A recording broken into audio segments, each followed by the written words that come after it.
तर पोल्ट्रीचा बघू 86 पेपर कठीण होता का पोल्ट्रीचा? नाही ना. बघा आपण मागच्या वर्षी 2 वर्ष पोरं कंप्लेंट करत होते खूपच कठीण पेपर येते. यावर्षी थोडे सोपी काढले आणि आयोगानं कठीण काढलं. तुम्ही म्हणताय तर पेपर सोपी आहे, बरोबर आहे की नाही? असंच असते. तुम्ही आयोगानुसार म्हणजे हे करू नका. आपलं काठिण्य पातळी ठेवाच लागेल राज्यसेवेसारखी. 86 क्वेश्चन बघा. राज्य विधिमंडळ व्यवसाय धंदा उपजीविका साधने रोजगार यावर कर आकारू शकते. आता बघा हा जो आपला पार्ट आहे हा भाग 12 मधला आहे. 11 आणि 12 केंद्र राज्य संबंध महत्वाचा चॅप्टर आहे तो पण.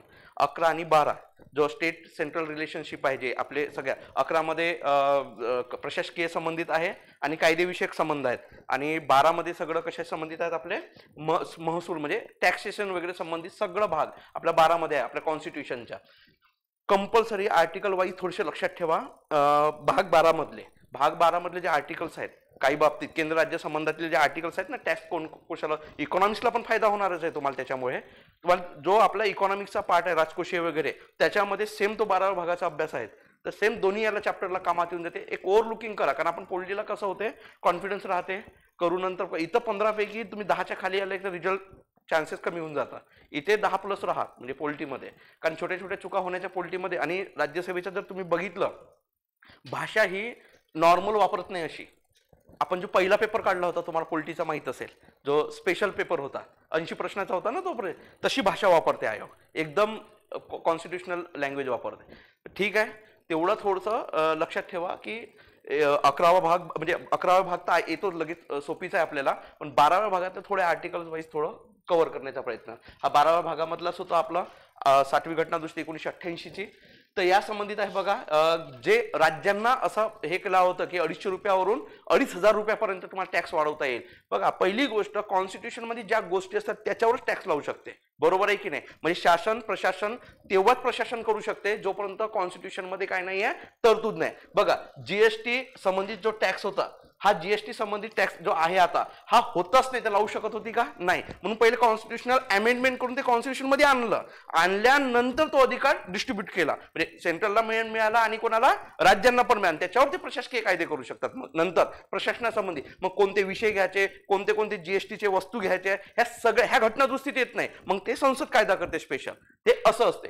तर हे 250 रुपयावरून राज्यांना असा अधिकार दिला आहे 60व्या घटना दुरुस्तीने की त्याच्यावरून म्हणजे या 60व्या घटना 250 रुपयावरून 2500 पर्यंत राज्यांना असा अधिकार दिला की तुम्ही टॅक्स हे करू शकता रोजगार धंदा व्यवसाय संबंधित टॅक्स लावण्यासाठी. तर 2500 रुपये पहिला पर्याय बरोबर.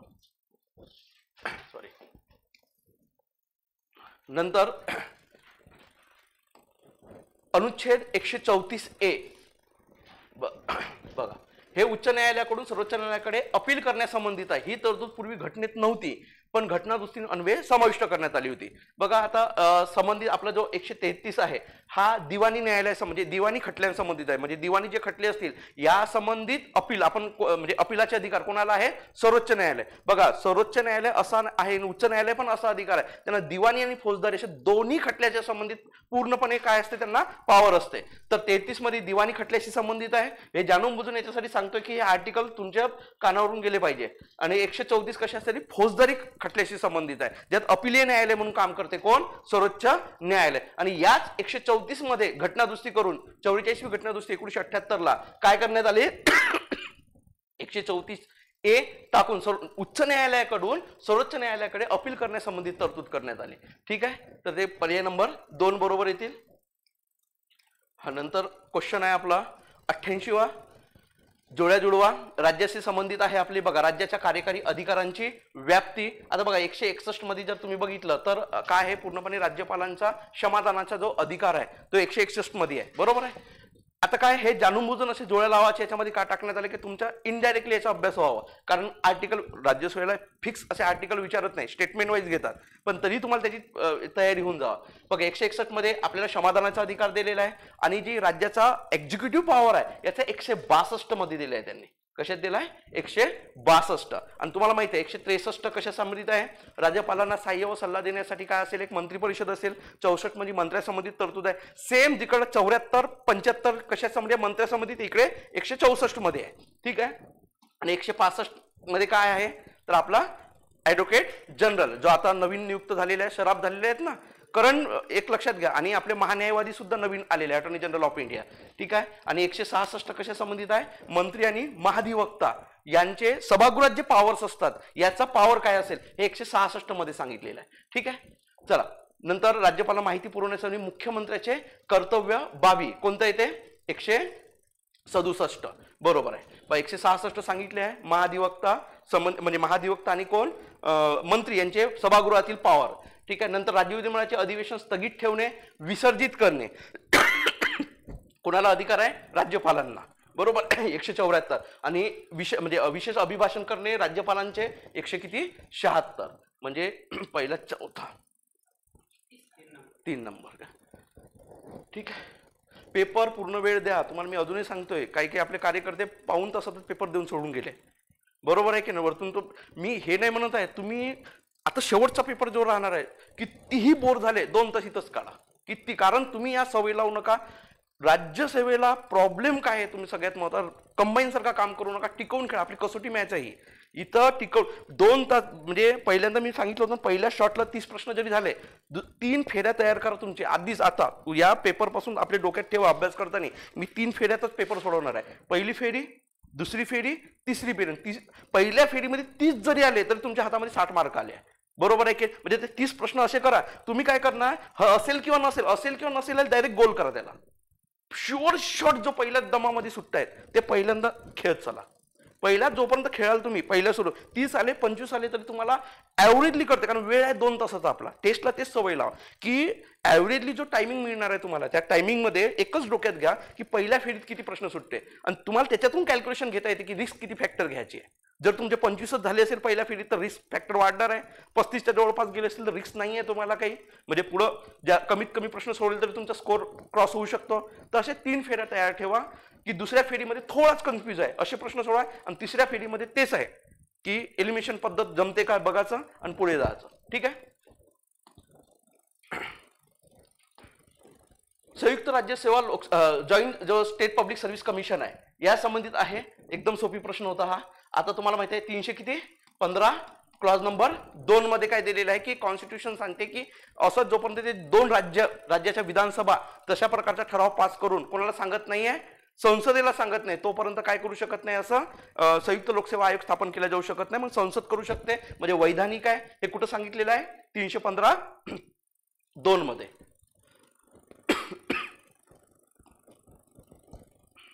हा 315(2) मध्ये, ठीक आहे. काय, संसद असा कायदा करून अशी वैधानिक मंडळ स्थापन करू शकते. बघा, संयुक्त लोकसेवा आयोगाचा पूर्ण अधिकार राष्ट्रपतींच्या हातात असते.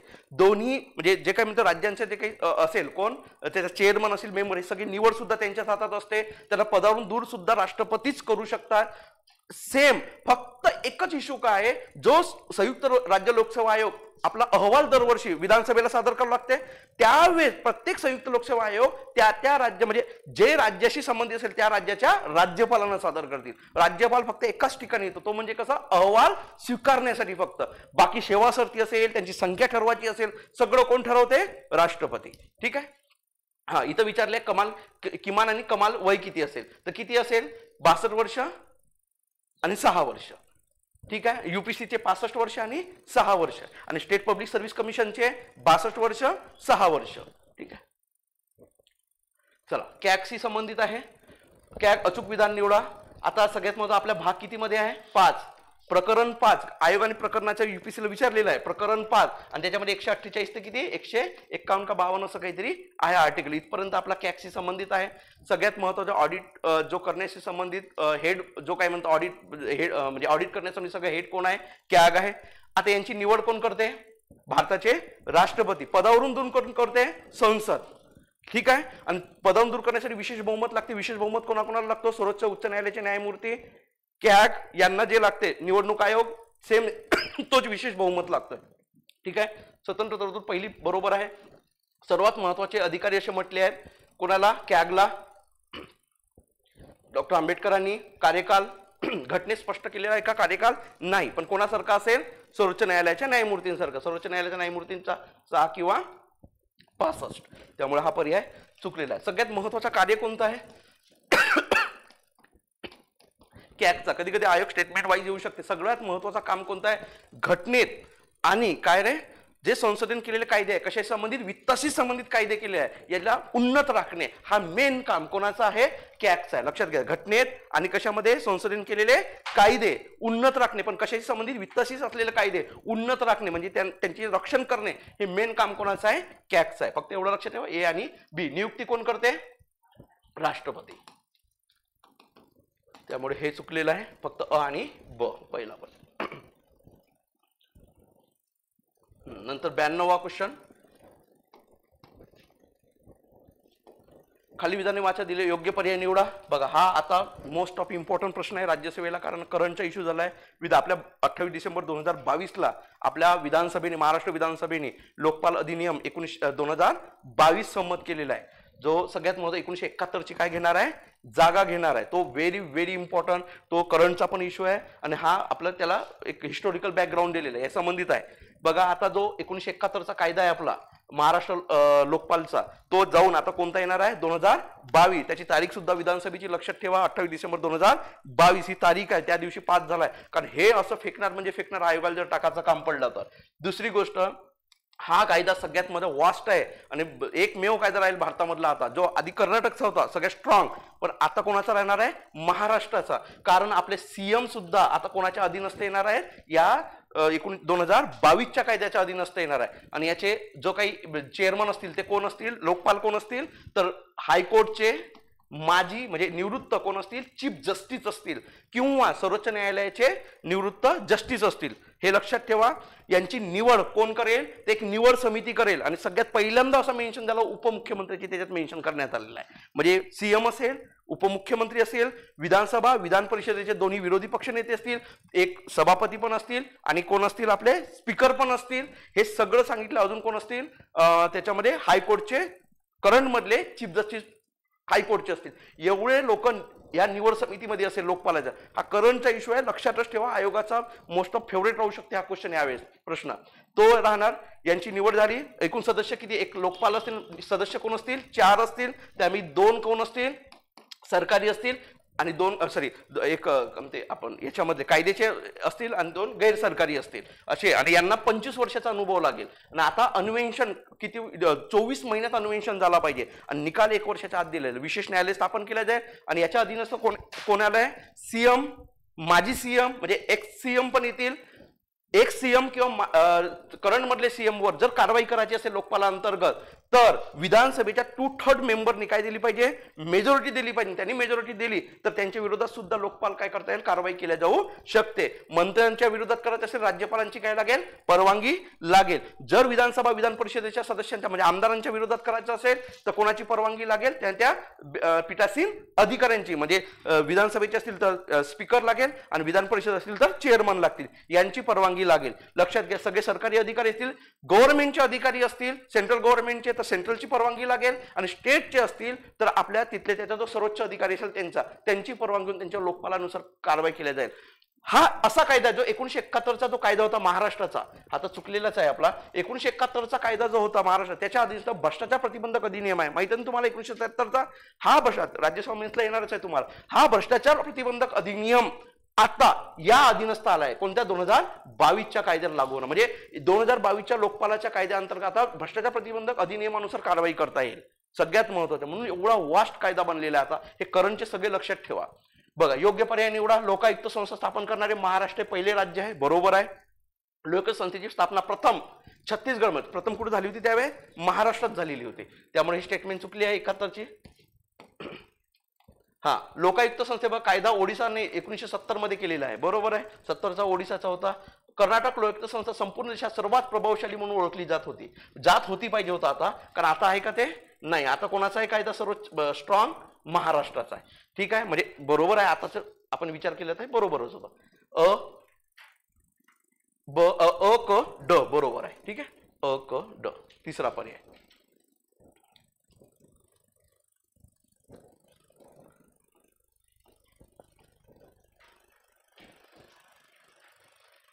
हा, नंतर खाली विधाने अभ्यासा. योग्य पर्याय निवडा. राष्ट्रपती वित्त आयोगाच्या अध्यक्षांची व सदस्यांची पात्रता निकष ठरवतात. राष्ट्रपती वित्त आयोगाच्या अध्यक्षांची व सदस्यांची नियुक्ती करतात. आता बघा, वित्त आयोगाचे अध्यक्ष सदस्याची पात्रतेची निकष कोण ठरवते, नेहमी संसद ठरवते. काय असेल ते सगळं कोण ठरवते? संसद. त्यामुळे पहिला पर्याय चुकीचा आहे. राष्ट्रपती वित्त आयोगाच्या अध्यक्षांची व सदस्यांची नियुक्ती राष्ट्रपतीच करतात. बरोबर आहे. आपल्या घटनेचा आर्टिकल कोणता आहे? 280 भाग कोणता? 12वा. सगळ्यात महत्वाचा केंद्र राज्य संबंधामध्ये भाग येतो. त्यामुळे फक्त ब बरोबर आहे, अ चुकीचा आहे. फक्त ब बरोबर कुठं दिसतोय? चौथाच. हा ठीक आहे. चला 93वा अयोग्य जोडी ओळखा. सर्वोच्च न्यायालयाचे सल्लागारी अधिकार क्षेत्र जे सल्ला देण्यासंबंधित आहे राष्ट्रपतींना, त्या संबंधित आहे अधिकार. हे कॅनडाकडून घेतलाय. बरोबर आहे आपला. राज्यसभेच्या सदस्यांची निवडणूक व नामनिर्देशन. पहा, निवडणूक घेतली, जे आपण म्हणतो ना की राज्याची विधानसभा त्याच्यामध्ये सदस्य कसे निवडून देतील, ही प्रोसेस आपण साऊथ आफ्रिकेकडून घेतली. बरोबर आहे. आणि नॉमिनेशन करतात जो आपण 12 सदस्य जे नॉमिनेशन राष्ट्रपती, ते अमेरिके नाहीये, ते कोण आहे? आयर्लंड आहे. आयर्लंड. आणि राष्ट्रपती निवडणुकीची पद्धत जी आहे आपली कॉलेज आहे तो राष्ट्रपतींचा, तर तो सुद्धा आयर्लंड कडून कोणाकडून घेतला? आयर्लंड कडूनच घेतलेला आहे. बरोबर आहे. फक्त आपला चुकीचा कोणता आहे? तिसरा. अरे अयोग्यच विचारलाय. ठीक आहे. चला नंतर आहे डॉक्टर ऑफ सॉबिलिटी. काय आहे ते बघा. हा तत्वज्ञान विचारलंय सॉबिलिटीचा. संशोधन केलेल्या कायद्याचे पुनर्विलोकन करणे.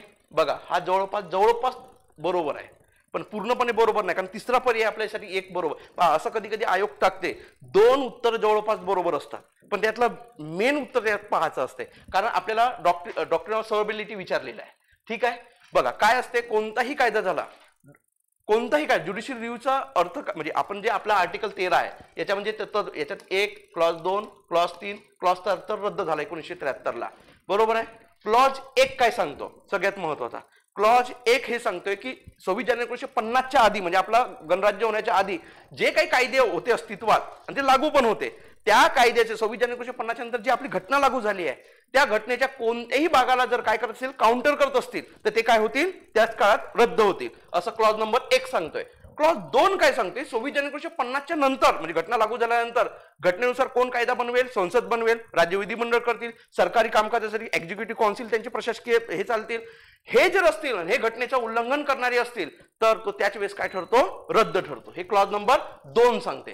क्लॉज 3 सगळ्यात महत्वाचा आहे. इथं सांगितलंय कोणाची डेफिनेशन?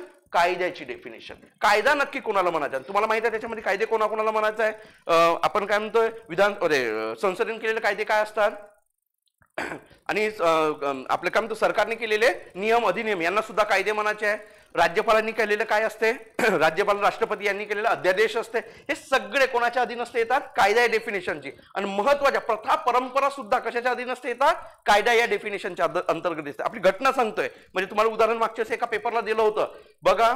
आपल्याकडे अजूनही प्रथेनुसार काही काही गोष्टी चालतात, त्याला कायद्याचं स्वरूप आहे. म्हणजे पंढरपूरचं मी उदाहरण दिलं होतं. पंढरपूरचे आषाढी एकादशीला हे कोण काय म्हणजे महापूजा कोण करतात? मुख्यमंत्री, आणि उपमुख्यमंत्री आपले कार्तिकी पौर्णिमेला करतात. आता मला सांगा, दोन्ही कुठल्या कायद्यात लिहिलेल्या आहेत काय? दोन्ही गोष्टी नाही. म्हणजे आपली ती काय आहे? प्रथा आहे. आणि म्हणून हा सुद्धा एक काय आहे? कायदाच आहे. मग अशा कायदा सुद्धा म्हणजे अशा गोष्टी सुद्धा प्रथा परंपरा कायद्याच्या डेफिनेशन अंतर्गत घेतला. आणि 4 हे ऑलरेडी रद्द झाले आहे आपल्या खटल्यामध्ये, केशवानंद भारती खटल्यामध्ये. कारण 4 मध्ये होतं काय, तर बाबा घटनादुरुस्ती अन्वये जर एखादी कायदा केलेला आहे, म्हणजे तो घटनादुरुस्तीचा कायदा आहे, आणि असा कायदा जर मूलभूत हक्काचं उल्लंघन करत असेल, तर त्याला ज्युडिशियल रिव्ह्यू अंतर्गत येणार नाही असं म्हणलं होतं. पण 1973 ला ऑलरेडीच सांगितलं, कोणताही कायदा असेल आणि तो ज्युडिशियल रिव्ह्यू कोण करू शकते? सर्वोच्च न्यायालय. त्यामुळे हे ऑलरेडी आर्टिकल रद्द झालेले आहे. आता काय म्हणतो इथं? डॉक्ट्रिन ऑफ सॉर्बिलिटी म्हणजेच काय? एखादी कायदा असेल तर पूर्ण कायदाच रद्द होणार नाही. कायद्याचा जर एखाद्या कोणते कंटेंट, म्हणजे कायद्यामधला समजा एकूण 20 सेक्शन्स असतील आणि 20 सेक्शन मध्ये 1-2च सेक्शन मध्ये काहीतरी अडचण असेल, जे घटनेला उल्लंघन करते, तेवढाच भाग फक्त काय करू शकते? सर्वोच्च न्यायालय रद्द करू शकते. त्यालाच म्हणले जाते काय? डॉक्ट्रिन ऑफ सॉर्बिलिटी. ठीक आहे. म्हणजे काय? कायद्याचा एखादा जेवढा भाग विसंगत असेल तेवढ्याच प्रमाणात तो काय करणे? शून्यवत करणे. त्याला म्हणजे डॉक्ट्रिन ऑफ सॉर्बिलिटी. उत्तर 3 नंबर. पोरांचं काही पहिलाही असू शकते उत्तर. चला आता बघा, याच्या संबंधित सगळं विश्लेषणामध्ये काय केलं आहे? पूर्ण लिस्टच टाकली आहे. ते याच्यासाठी तेवढी लिस्ट टाकली आहे की तुम्ही ते काय करून घ्यावा? पूर्ण वाचून घ्यावा. कारण एकदा तरी वाचून जावा ते खटले, आणि सगळे आपल्या आर्टिकल 21 संबंधित आहेत. ठीक आहे. आर्टिकल 21 संबंधित खटले आहेत, त्याचे वर्ष पण त्याच्यामध्ये टाकलेले आहे, त्यामुळे तुम्हाला काही त्याच्या एकही अडचण येणार नाही त्याचं. ठीक आहे. हा, फक्त आपल्या शीटमध्ये काहीतरी 1 नंबर उत्तर दिलंय, 1 नाही पाहिजे तिथं, काही किती पाहिजे, 2 नंबर पाहिजे. फक्त तिथं एक चुका आहे, तेवढी ते सुधारून घ्या. ठीक आहे. सगळे हे दिलेले आहे त्याच्यामध्ये, हे खटले सोडून तिथं बाकी उर्वरित सगळी लिस्टच देऊन दिलेली आहे खटल्याची, कारण चान्सेस राहू शकतात येण्याचे. ठीक आहे. बघा, जीविताच्या साधनाची हमी, हे सगळे 21 संबंधित खटले आहेत. हा, ज्यानं बॉम्बे पोर्ट विश्वस्त आहे. न्यायविषयक जो हक्क आहे आपला, तो कशात 2 नंबरला दिलेला आहे, सॉरी 3 नंबर.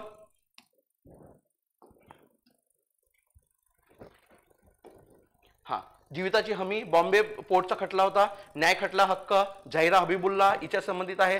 कामाच्या, आता याच्यावरून सुद्धा पर्यायवरून थोडा जवळपास जाऊ शकतो आपल्या कामाच्या ठिकाणी. हा, तो राजस्थान खटला होता आपला, विशाखा खटला, जो अजूनही खूप जास्त आहे. ठीक आहे. आणि शुद्ध पाणी, हवामान, पर्यावरण हे जे शब्द आले आहे सर्वोच्च न्यायालयाने वापरले, हे सुभाष कुमारच्या खटल्यामध्ये, म्हणजे पर्याय नंबर 2. हे सगळं विश्लेषणात टाकलं आहे तो. बघा, आपल्या रिट्सशी संबंधित खटला आहे, रिट्सशी संबंधित स्टेटमेंट आहे. प्रतिषेध, प्रोहिबिशन, फॉरबिट, याला टू फॉरबिट म्हणतात, लॅटिन कन्सेप्ट. ठीक आहे. आदेशासंबंधात खालील विधाने विचारात घ्या. बघा, प्रतिषेध, प्रतिषेध म्हणजे प्रतिबंध करणे, प्रतिबंध करणे. फॉरबिट म्हणजेच काय, जेव्हा प्रतिबंध कोणाला करते, न्यायालयालाच करते. म्हणजे काय, जेव्हा कोणताही, म्हणजे जेव्हा कळलं की कोणत्याही कनिष्ठ न्यायालय यांच्या अधिकार क्षेत्रात एखादी गोष्ट येत नाही, तरी ते खटल्याचा काय देतोय, निर्णय, म्हणजे खटला चालवतायत, म्हणजे ट्रायल घेतायत, तर अशा वेळी वरिष्ठ न्यायालय त्यांना आदेश देऊ शकते, काय करा, हा खटला कोणाकडे वर्ग करा, आमच्याकडे वर्ग करा. तेच म्हणजे काय, प्रतिषेध. आणि प्रोहिबिशन म्हणजे जो आपण म्हणतो ना, परमादेश म्हणजे काय, आदेश देते, कमांड म्हणते याच्यामध्ये. म्हणजे कोणाला आदेश देते, तर हे लक्षात घ्या, आदेश कोणाला देऊ शकते, की सरकारी अधिकारी असेल किंवा कोणता अधिकारी असेल आणि त्याचे कर्तव्य तो पाळत नसेल, म्हणजे त्याचं काम दिलेलं आहे पण तो करत नसेल, आणि त्याच्यामुळे इतर व्यक्तीचं, म्हणजे जे खाजगी व्यक्ती आहे याचा काय होत असेल, मूलभूत हक्काचं उल्लंघन होत असेल, तर तेव्हा काय दिलं जाऊ शकते, परमादेश. आणि त्याला सांगू शकते, परमादेशाअंतर्गत थांबवा नाही म्हणत, काम करा म्हणते. म्हणजे विचार करा, एखाद्याला FIR करायचा आहे, आणि FIR म्हणजे खरंच एखादी कोणतरी एक व्यक्ती आहे आणि त्याला मारतोय, याला मारल्यानंतर हा ए व्यक्ती पोलीस स्टेशनला जातो, पोलीस स्टेशन त्याची FIR घेतली जात नाहीये.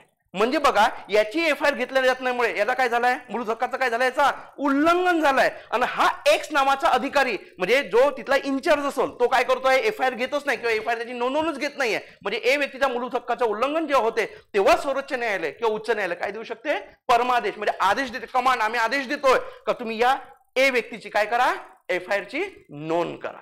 हे जेव्हा अधिकारी, म्हणजे एखादी सरकारी अधिकारी आपले कर्तव्य पालन करण्यात गैरपालन करतात, त्याच्यामुळे इतर व्यक्तीचा काय होत असेल, मूलभूत उल्लंघन होत असेल, तेव्हा परमादेश दिला जाते. बघा, प्रतिषेध सक्रिय होण्यासाठी, सक्रिय नाही थांबवण्यासाठी म्हणते, आणि परमादेश काय, प्रतिबंध, प्रतिबंध नाही, काय सक्रिय करण्यासाठी असते. त्यामुळे पहिली स्टेटमेंट चुकीची आहे. त्या प्रतिषेध जारी करणे हा वरिष्ठ न्यायालयाचा विवेकाधिकार नसून त्यांचा काय आहे, हक्क आहे. बरोबर आहे, यस, स्टेटमेंट बरोबर आहे. प्रतिषेध या आदेशाचा उद्देश कनिष्ठ न्यायालयांना त्यांच्या अधिकार क्षेत्राचे उल्लंघन करण्यापासून प्रतिबंध, आताच सांगितलं, प्रतिषेध प्रोहिबिशन करते, थांबवते कनिष्ठ न्यायालयाला. ठीक आहे, बरोबर आहे. खटल्याच्या कार्यवाहीमध्ये न्यायालयीन दोषामुळे मूलभूत हक्कावर परिणाम होणार असेल तरच सर्वोच्च न्यायालयाला प्रतिषेध आदेश जारी करता येतो. बरोबर आहे, हे सुद्धा आहे सर्वोच्च न्यायालयाचा.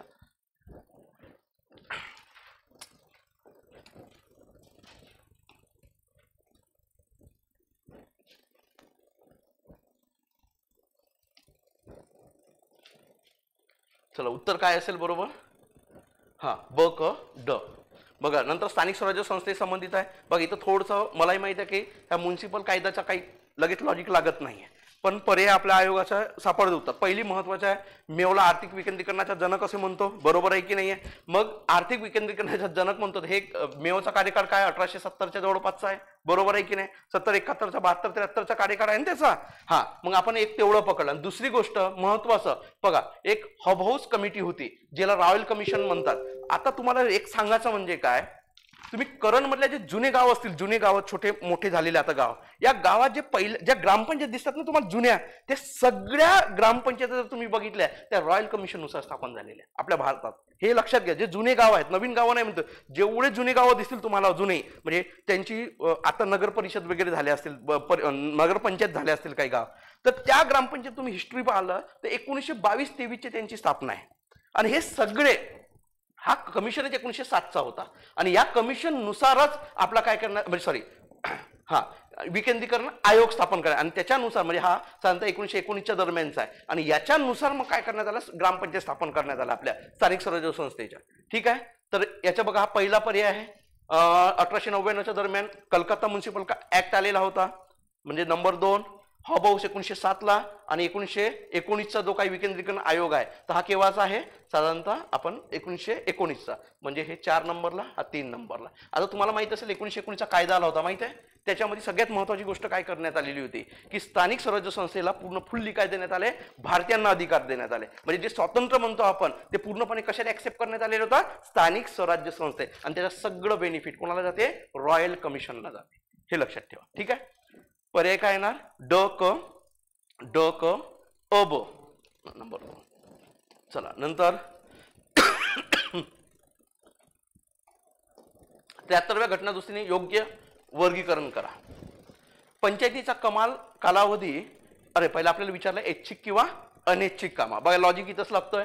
पंचायतीचा कमाल कालावधी 5 वर्ष, मुदतपूर्व विसर्जन झाला 6 महिन्याच्यात निवडणुकीत. आता ऑलरेडी आपल्या 243 ई मध्ये काय सांगितलं, कार्यकाल सांगितलाय का. कार्यकाल कोणत्या स्थानिक स्वराज्य संस्थेचा कार्यकाल किती वर्षाचा असेल, 5 वर्ष. आणि कोणती मुदतपूर्व विसर्जन झाले 6 वर्ष, 6 महिन्याच्यात काय घ्याल बा, नवीन इलेक्शन घ्या. हे जबाबदारी कोणावर आहे, 243 के नुसार कोणा, निवडणूक आयोगावर आहे. म्हणजे घटनात्मक आहे हे पहिली. म्हणजे ऐच्छिक आहे की अनैच्छिक आहे, ऐच्छिक आहे की अनैच्छिक आहे, अनैच्छिक आहे. बरोबर आहे. हा आता बघा सर्व स्तरावर दुसरी, हा सर्व स्तरावर महिलांना आरक्षण 33%. 243D मध्ये डायरेक्ट सांगितलं की किमान आरक्षण किती असेल, 33% असेल. कमाल तुम्ही जाऊ शकता 50 पर्यंत. बरोबर आहे. हे कोणाला अधिकार आहे, राज्यांना, की 50 पर्यंत म्हणजे इंग्रज नुसार तो 50 पर्यंत तो ऐच्छिक आहे, तो राज्यांचा. पण 33 कंपल्सरी घटनेत दिलं. त्यामुळे हा ऐच्छिक आहे का, नाही, हा कंपल्सरी आहे त्याच्यावर. नंतर बघा पंचायतीमध्ये ओबीसींना, ओबीसींच्या लोकसंख्येनुसार त्यांना आरक्षण किती, जास्तीत जास्त किती देऊ शकतात, 27%. त्यापेक्षा जास्त देऊ शकत नाही ना ते, मग लक्ष मंडल आयोगानुसार. आणि या ओबीसी आरक्षण देण्याचे पूर्ण स्वातंत्र्य, द्यायचं नाही द्यायचं तुमच्या लोकसंख्येनुसार कोणाला ठरवण्याचा अधिकार आहे, राज्यांना. म्हणजे हा ऐच्छिक आहे. पंचायतींना आर्थिक अधिकार, म्हणजे राज्यांनी, म्हणजे त्या स्टेटनी आपल्या पंचायतींना आर्थिक अधिकार द्यावं, हे पूर्णपणे त्या राज्यांवर डिपेंड आहे. त्यामुळे हे सुद्धा ऐच्छिक आहे. म्हणजे क आणि ड हे ऐच्छिक आहे. क आणि ड बोला बघा 3 नंबर. बरोबर आहे. आणि अ आणि ब हे अनैच्छिक आहे. चला 99 क्वेश्चन बघा. 243 एम एल एन एच हे दिलेले आहे. बघा एम काय म्हणते, लागू नसणे, जे डोंगराळ प्रदेश असेल, मणिपूर वगैरेचा जो नागालँडच्या पट्टा, जे डोंगराळ एरिया आहे, दार्जिलिंगचा काही पट्टा आहे, त्यांना काय लागू नसणे, 73वी घटनादुरुस्ती लागू नसणे म्हणजे त्यांना लागू करता येईल पण काही बदल असेल. तिथून नुसतं काय आला, पेसा आला ना नंतर. ठीक आहे. हा चला ओके. आणि त्याच्यामध्ये आपण म्हणतो ना 244 जे आहे आपली आर्टिकल घटनेची, काय आहे कोणता, 244 मध्ये तुम्ही बघितले ना, 2 क्लॉज 1 आणि क्लॉज 2, 5 राज्य दिले आहेत एका ठिकाणी. त्याला 5वी सूची 5 आणि सूची 6 हे संबंधित आहे. हा एल काय म्हणते, घटना काय 73व्या घटनादुरुस्ती तरतुदी लागू असणे. म्हणजे काय, संघराज्य क्षेत्र, संघराज्य क्षेत्र म्हणजेच काय, केंद्रशासित प्रदेश. आता बघा केंद्रशासित प्रदेशामध्ये काही पूर्ण अर्बन पण एरिया आहे आणि काही ठिकाणी पूर्ण ग्रामीण पण आहे. आता बघा दिल्ली सारखा एरिया बघितला आपण, दिल्लीमध्ये कोणती ग्रामीण क्षेत्र आहे का, इथं लागू होऊ शकत नाही. अरे इथं लागूच होऊ शकत नाही ना. आता बघा तेच बघा लक्षद्वीप वगैरे, इथं ग्रामीण क्षेत्र आहे, अरे ग्रामीण क्षेत्र आहे ना लक्षद्वीप मध्ये वगैरे, मग लक्षात त्यांना लागू असेल. मग 73वी 74वी घटनादुरुस्ती केंद्रशासित प्रदेशांना सुद्धा काय असतील, लागू असतील त्या क्षेत्रानुसार, असं 243 एल मध्ये सांगतात. आणि 243 एन काय म्हणते, विद्यमान कायदे व पंचायती काय असणे, अस्तित्वात असणे. बरोबर आहे. आणि एच म्हणजे काय, पंचायतींना कर लावण्याचा अधिकार. आता बघा राज्यांसाठी वित्त आयोगाची स्थापना हे कशात दिलं आहे, 243 आय मध्ये दिलं आहे. ठीक आहे, एवढं लक्षात ठेवा. चला 2, 3, 2, 4 नंबर. नंतर बलवंतराव मेहता संबंधित आहे. बलवंतराव मेहता समितीने केलेली अचूक शिफारस ओळखा. आता बघा पुढच्या टेस्टला पंचायत राजचे क्वेश्चन टाकले जाणार नाही, कारण तुम्हाला खूप झाले आता पंचायत राज. कारण आपल्या राज्यसेवेला जास्तीत जास्त किती प्रश्न विचारते? एक प्रश्न विचारते. आणि पंचायत राजचे आपण टाकले आहेत ना आतापर्यंत. आता पुढच्या टेस्टला आपण काय करू? फिक्स आता फक्त कशावर? पोल्ट्रीवर. आणि जे पूर्ण अनवॉन्टेड क्षेत्र आहेत तुमचे, म्हणजे येण्याच्या, तुम्ही घाबरून जाऊ नका. नाही तर अजून, कारण शेवटची आपल्या सवय होऊन का गेली, शेवटची टेस्ट कशी पाहिजे? सोपी पाहिजे. पहिली टेस्ट सोपी पाहिजे, शेवटची काही कॉन्फिडन्स जात नाहीये. तुम्ही जे सिरियस असतील त्यांना कळेल. पुढची टेस्ट पूर्णपणे विचारपूर्वक टाकतोय मी. तर जे आपले पार्लमेंटरीचा भाग आहे, भाग 12चा भाग आहे, असे जे जिथून तुमचे सुटले, थोडीशी लँग्वेज आता चेंज करणार पूर्णपणे. तर त्या याच्यावर काय करणार? आता क्वेश्चन सेट केले जाणार 15च्या 15. ठीक आहे, घाबरून जाऊ नका, फक्त टॅकल करा. कारण आयोगाने पोल्ट्रीचे क्वेश्चन मागच्या वर्षी तसेच स्टेटमेंट वाईज व्यवस्थित घेतलेले होते, आणि तसंच करा. कारण 2014ला UPSCने तसेच केले, डायरेक्ट 22 पर्यंत प्रश्न गेले होते पोल्ट्रीचे. तर थोडं काही गोष्टीत आपण थोडं तुम्हाला प्रॅक्टिस होण्यासाठी एक ओव्हरलुकिंग होईल तुमची, फक्त बाकी काही नाही. म्हणजे त्याच्या याच्याने तो चॅप्टर वाचणं तरी होईल तुमचं. बलवंतराव मेहता समितीची अचूक शिफारस ओळखा. बघा, कर चुकव्यांना ग्रामपंचायत निवडणुकीमध्ये मतदान देऊ नये. बरोबर आहे, ही बलवंतराव मेहता समितीची शिफारस होती. आमदार खासदारांना जिल्हा परिषद सदस्य देऊ नये, हे वसंतराव नाईक समितीचं होतं. जिल्हा परिषद अंतर्गत कार्यामध्ये जिल्हाधिकाऱ्यांनी हस्तक्षेप करू नये, म्हणजे जिल्हाधिकाऱ्यांच्या अध्यक्ष करावं जिल्हा परिषदचा, हे कोणी म्हणलाय? बलवंतराव मेहतानी म्हणलाय.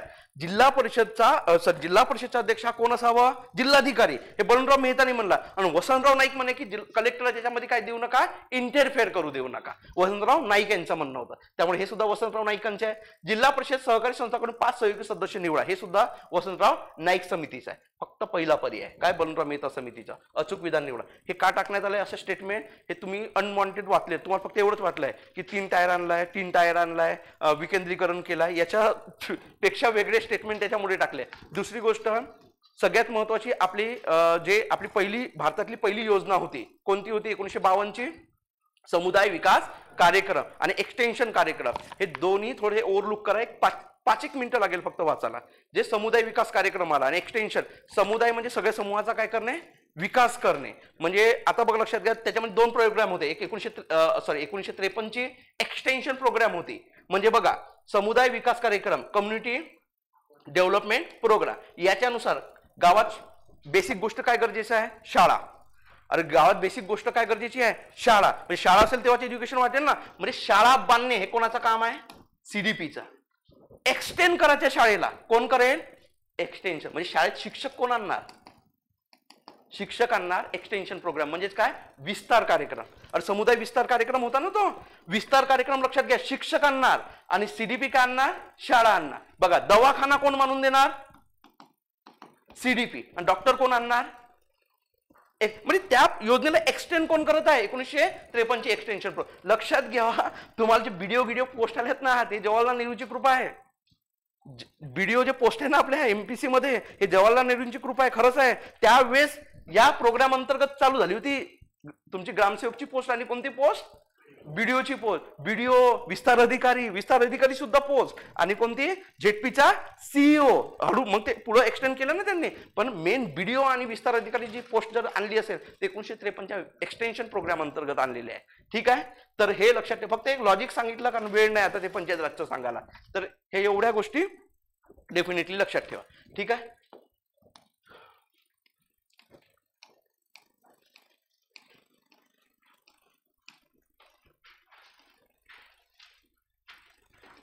करंटचे कठीण नव्हते ना प्रश्न? काही होते, एखादी होता फक्त.